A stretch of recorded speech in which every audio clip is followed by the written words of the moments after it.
Right now in Jefferson County, we send about 1 truckload a day to the landfill with compostable material.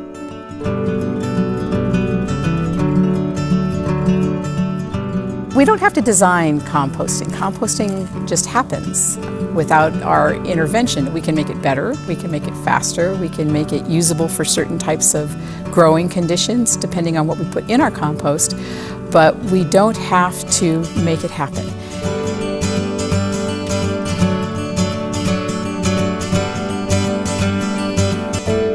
I did a lot of research to find the perfect no-brainer composter, and so far this is the one I found. It's called an Earth Machine. It's made by Orbis. They're out of Canada. You put whatever you want to compost in, and then after a while, you lift up the door and out comes compost. It's black, so it gets warm. It has just the right amount of air that comes into it. You don't want too much, you don't want too little. It just seems to be the right amount. It's still going to take about 2 to 3 months for this to fill up and break down into compost. This is sort of the nicest, quickest way to compost. It's enclosed so you can't get creatures trying to break into it like raccoons or rats. It doesn't smell, so it's always friendly to neighbors, and it breaks down really quickly. And you can turn it often, which is the ideal situation if you want your compost to happen as quickly and as efficiently and as completely as possible.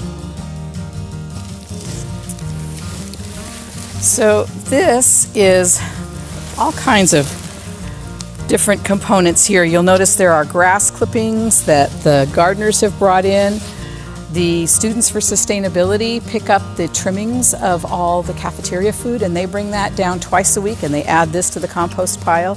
It's got black on the top to keep heat in, and this is all just beautifully breaking down. If you put your hand in here, it's going to be warm because the body heat of the microorganisms in here that are breaking all this down makes this quite warm.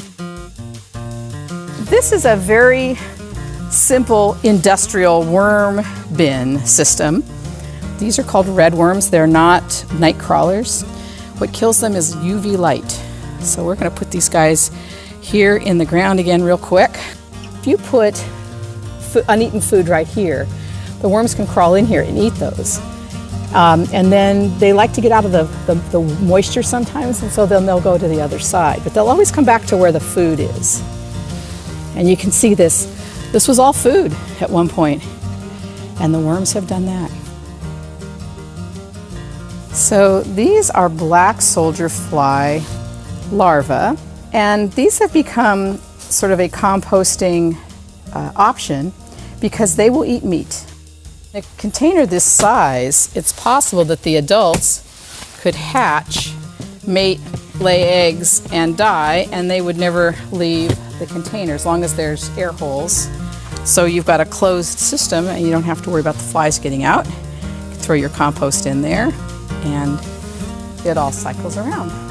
The best compost is, of course, completely uniform in color. It's that rich brown color, and it has small bits and it's slightly moist. So that's when it's perfectly done. Mine is imperfect and works just fine. I still put it around my plants. I put some mulch on the top. They grow beautifully. They're happy. I'm happy. It's all good. Things that are called greens, like food waste or green grass clippings, things that have more moisture to them, those have a lot of nitrogen in them. And then you have things like leaves and bits of branches and straw. Those are called browns. They have more carbon in them, and you want about 20% greens and 80% browns. And if you mix all those together, get enough air in there, get enough moisture in there, you have beautiful compost every time. Compost it's easy. It's what the planet does. We don't have to train anything to do anything. It's already doing what it's supposed to be doing, and by us completing that cycle and not throwing our food, nutrition, all those wonderful nutrients in a landfill, by composting our food waste, we put it back into the earth where it belongs so the earth can use it again. And there's the potential for helping to solve the climate change issue as well. So to me, it's the perfect answer to making your plants happy, to not spending money and fossil fuel to ship your food waste, in our case 350 miles to our landfill. And if we could send one less truckload a day from Jefferson County, by composting all of our food waste, that would be a wonderful thing.